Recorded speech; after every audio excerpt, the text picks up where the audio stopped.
Hey, it's Laura.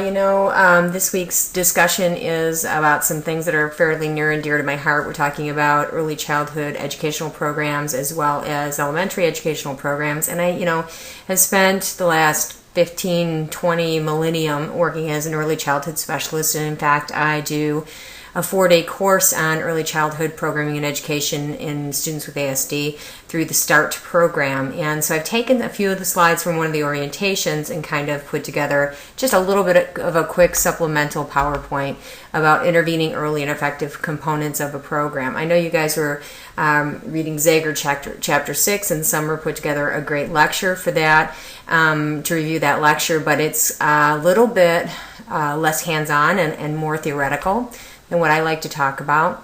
We talk about effective practices in kids with ASD, and as everything that we do, we are using the best peer-reviewed research articles to come up with the best practices for things, and the evidence-based practices and effective practices are all different terms that you'll hear for that, but good stuff in other words. So here's a list of sources that you can look up to look for the effective practices research about students with ASD or preschool-aged students with ASD. And these are some of the places that we go to when we're looking for research on kids with ASD at the preschool level. What it comes down to are just these basic bullets, okay? These are some of the basic cues that we have. Early intervention is better by 3.5. A few years ago, maybe as few as 3 years ago, in the preschool program for students with autism. Now, the program that I was facilitating at that time has about 14.5 hours a week, so it's a half-day program, 4 or 5 days a week, and 1 hour a day of individual ABA-type intervention. The other 2.5 hours a day, they're in class with 6 peers, 1 teacher, and 2 paraeducators, also receiving speech therapy and occupational therapy on a consultative and small group level. So it's a very intensive program for a half-day program. And in that program, we were taking students ages 3 to 6 because that's how we did it there. But before that time, if we happened to be lucky enough to identify kids, they would go to a toddler program for students with ASD, and that was pretty rare that we would actually identify kids. And they would stay in that program until they reached the age of 3.5. The toddler program was about 3 hours a week of services, an hour and a half at home, with the teacher coming out in the traditional early childhood model to show the parents kind of some tools and techniques, and then an hour and a half in a school setting where we're starting to teach them how to sit at a group time and to exchange PECs and so on and so forth. What we discovered about 3.5 years ago is that if we can identify these kids earlier and get them into the more intensive program by the age of 2 or 2.5, the outcomes for these kids was significantly greater than if we had picked them up at 3.5. And it's really, really sad to me when we start to identify kids at 4 and 5 years old because they would have missed 2 or 3 years of really intensive intervention. So the one thing that we do know, and that you learned in your research from last week as well from all of those effective programs, is that the earliest you can identify ASD, the better it is for the prognosis. And then remember I said the American Association of Pediatricians, and by the way, this is a test question, a quiz question, said that intensity matters. They talked about at least 25 hours a week. In fact, they said 25 to 40 hours a week, and you see in those model programs that you looked at last week, many of them, if not most of them, are talking about ABA, and they're talking about 25 to 40 hours a week of at least intensive intervention and engagement. It doesn't have to be ABA, but it does have to be something sort of intensive and ongoing, and quantity matters. And it says here 25 hours a week for a full year, in other words, summer program, with a low ratio, meaning 5 students, 1 teacher, 1 para is usually the way that goes. It works better if there's quite a bit of direct instruction or one-on-one happening at this age as well. And the other thing that we know that works are the active engagement, structured teaching time models. So we actually, when I teach this course with my colleague, you saw her name on the first slide, her name is Kitty Yelmer. When we teach this course, we talk about the activity formerly known as free play. Free play for early childhood students with ASD is the kiss of death. Any kind of downtime or the traditional free play times that you see in Head Start classrooms and GSRP classrooms, that's Great Start School Readiness or any other general education school readiness programs, or even your early childhood special ed programs. You see a lot of free playtime. Those are the times when our kids are getting into trouble and really falling apart. So with kids with ASD, we like to make that extremely minimized. Because we want to have a lot of engaged learning opportunities for kids. So everything they're doing should be supporting their goals and objectives, and they should remain engaged at all times. We find that kids with ASD, when they're not engaged, are really not only distracted, but they could become more self-stimulatory, and they engage in more problematic behaviors. Every moment that they're in school is a teachable moment. So times when they're on the playground, in the motor room, in gym time, all of those activities, all of those time slots should be structured in a way that the kids are gleaning as much education out of that as humanly possible. So what we have to do to these times during the day that tend to be less structured, so that we can engage the student with autism and keep him being teachable.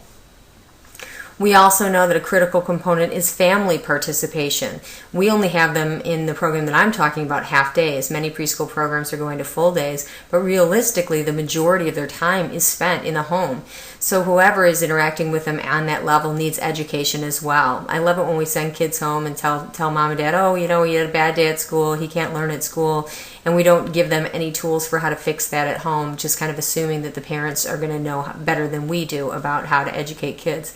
So a big part about what we do with families is actually educating them and working together as a team to come up with goals and objectives and how we're going to teach those goals and objectives in all settings. And the other piece that's critical about effective programs is the individualized goals, obviously, that you're taking data on a very regular basis. Some more critical components. Obviously, it's important what curriculum content you're using. You have to have a highly supportive teaching environment, and the strategies, not just for, you've got your highly structured teaching environment in place, and maybe you're doing a lot of direct instruction and hands-on things. Well, how are you going to generalize that into the less structured environments, and again, into the home strategies or into the home systems and so forth? We know this so much about kids with ASD, right? So we know that that's one of the critical components, is the need for predictability and routine, the visual structures, the visual schedules, doing the same routine all day, every day, having little sound transitions, sometimes sing-song transitions are really helpful in addition to the visual transitions, things like the cleanup song. In my program, a lot of times we use... Hello, here we are. Sorry, I hope this works. I had to splice two things together because we were rudely interrupted by some noise on my computer. So the other things that are components of highly effective programs are the curriculum content being key, having a highly supportive teaching environment that has a lot of direct instruction that is then you're able to have it facilitate you're able to have it generalized to less structured environments. So how can you initially teach the material, but then set it up in such a way that you can generalize it to the less structured time in the classrooms, as well as into the home environment and other areas of the school. You have to have, we know this is such a big deal for kids with ASD, this need for predictability and routine. That's a huge part of a preschool day, are the visual schedules, are reviewing the schedule in the beginning of the day, maybe having songs for transitions and a lot of different transition activities, perhaps using visuals during transitions. Another very key component is using a functional approach to problem behaviors, and again, I do a full day training on this thing alone. The idea of the functional approach is determining why is the behavior happening, not what behavior is happening, but why is that particular behavior happening. And then making your interventions match that function as opposed to your interventions matching the behavior itself. And then we talk about transition planning as well. Some more, this is a big one, some more critical components, the team approach. You have preschool age kids with ASD, they are the most problematic, difficult kids on the planet to educate. And if you are in a program all by yourself, like one teacher and maybe one paraeducator, you're going to fail. You need to be able to have time to team together with people and brainstorm and problem solve. You need time to sit down with your teaching partners, with your paraprofessionals, with your speech pathologist, your occupational therapist, your psychologist, the other people on your team, and problem solve for kids with ASD. The team approach, I can't stress that enough, how important that is. Another key piece is that we need to have somehow a setup with opportunities with typical peers, and this can be done a lot of ways. You can bring in neurotypical peers and do sort of a peer buddy situation. You can include your kids into less restrictive environments, say a Head Start classroom that might happen to be in your building, or another type of classroom that's not, like for example in my building we have a visually impaired classroom, and those kids are socially typical. So we like to have those kids interact that way, but you have to find a way to make this happen. Sometimes what we'll do is we'll recommend to parents that they do 2 programs, like part of the day in the ASD program, part of the day in a private preschool. You really have to problem solve this situation so that we can make sure it happens. Otherwise, kids will never have the opportunity to transition into a kindergarten classroom. They never learn that environment. So if they're not taught to learn in that environment, we can't expect them to just magically be ready for that environment. You looked last week at all of these types of programs, the Princeton Development Center, the Denver program, the LEAP, the Douglas, all of these, and we had a lot of great lively discussion on all of these things. These are all great programs that are really effective, that work. And here's the thing, we know these things work. We've got all of the research about this, but have you ever seen these in a public school setting? How often do you see these systems put in place in our public school settings? Even though we know these are the most effective programs for preschool age kids with ASD, why aren't we doing this? Well, some of the barriers that we come across are the ratios in the special education classrooms. If you go into these early childhood special ed classrooms, a lot of times, at least in Michigan, I think the number looks like 1 to 12, and then with a paraprofessional, 1 to 15 students. And if you look at those programs, you remember what those programs are. They require low ratios, intensive intervention, a ton of one-on-one instruction, and that's just not something you can do with the ratios that those classrooms have.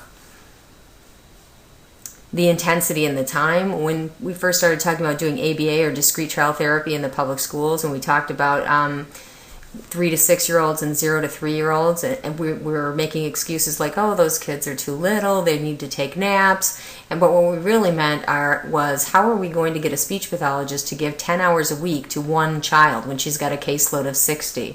And realistically, that's what those kids need. But these are excuses. These are things that we have to overcome in order to find the ways to provide those therapies and interventions for kids.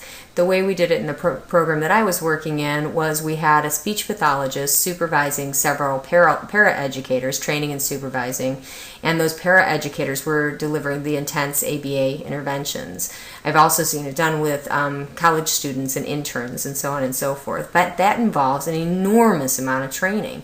Now, I work all over. I work in 13 school districts right now, and I see very little staff training going on, especially training of paraeducators. And if you happen to be using your paraeducators on the front lines with kids with ASD, and quite frankly, most of us are, it's key that you train them in the methods that are most evidence-based and that are effective with kids with ASD. These staff need to be trained in how to use social interaction techniques, peer-mediated instruction, obviously ABA, PECS, TEACH, all of those things require training, and it just is problematic to find the time to do that. A big part of the problem with that are the union restrictions and the fact that paraeducators sometimes can't be there when kids aren't there, so when they don't have built-in training time into their contracts and so on and so forth. In fact, the staff that work with kids with ASD need way more training than a lot of the other staff because there's so much technical things to be learned about teaching kids with ASD. We also have issues with philosophy in the public schools. We're up against people who really believe that the developmental approach to teaching kids is the only approach that's the right way, and that it's inappropriate to use a clinical model like using discrete trials in the schools. And we really are kind of up against changing people's minds and the ideology of this is the way we've always done things in the schools. We also have a barrier about getting families involved, and that's kind of twofold. Sometimes families are busy and they don't want to be involved. Sometimes families are uncomfortable with getting involved, and even more often, we're uncomfortable interacting with parents. We're uncomfortable bringing them onto our team. We're uncomfortable with sharing our laundry with them, as it were, so that's a barrier that sometimes stops us from providing the most effective program. those are all the traditions that the way we've always done things, and then that's comfortable and easy for us, but it's not working so much for us anymore. And this little slide about that.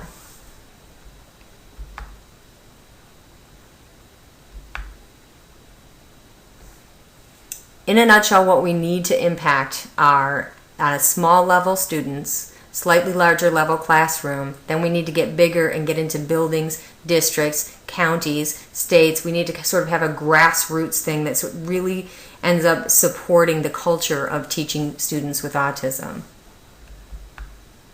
So these are the big ideas to keep in mind. You need to identify autism and intervene early. Use the evidence-based practices. Increase the learning opportunities and the student engagement. Focus on meaningful, functional goals and tasks. Use effective instruction and delivery, and this 3 R's comes from one of the trainings that we do as a part of the START training, the START Early Childhood training. The 3 R's are a simple way of thinking of ABA. Amy Matthews and Jamie Owens actually coined these terms, and I think they call it request, response, reaction. You ask a kid to do something, he does it, he gets a reward. Or you ask a kid to do something, he doesn't do it, you prompt him until he does do it. So we think of, I love the way they describe ABA with those 3 R's. It makes it much more teacher friendly, I think. And then finally, the other thing that you would walk away from if you were in this entire 4-day training is the idea of how to establish your classroom structures in such a way that kids are engaged at all times to ensure maximum learning opportunities. These are the other big ideas. You want to establish positive patterns of behavior from an early age. There's nothing sadder than picking up a 5-year-old who's already got behavior as a form of communication and who's already patterned toileting in a diaper as opposed to on the toilet. Those kinds of things are much harder to fix later on. Another big piece is that a lot of the behavior problems that you come across are preventable by coming up with planned supports and addressing the environment, and addressing teaching new skills, and addressing adult responses to behaviors. Another big idea is to make sure that they have access to neurotypical peers, and always use data to confirm that the techniques that you're using are working. You said that. Now, included as a supplement this week, I put in, last week or the week before, I gave you the USAPT, which is START's tool for assessing programs for kids with autism, and I think we've got a test question on that. This is just a slide, but I've included in your folders the early childhood version of the START, which talks about the critical components for a good early childhood program. This is just, again, a really nice tool for you to use to look at what you're doing if you're an early childhood educator and how you can improve things. And it goes along with the lecture that I gave you for USAPT. It's kind of the same type of tool, so you can interpret it the same way. I'd really love to have time to go over the idea of highly effective teams, but that's a whole nother lecture, so we're not going to go there.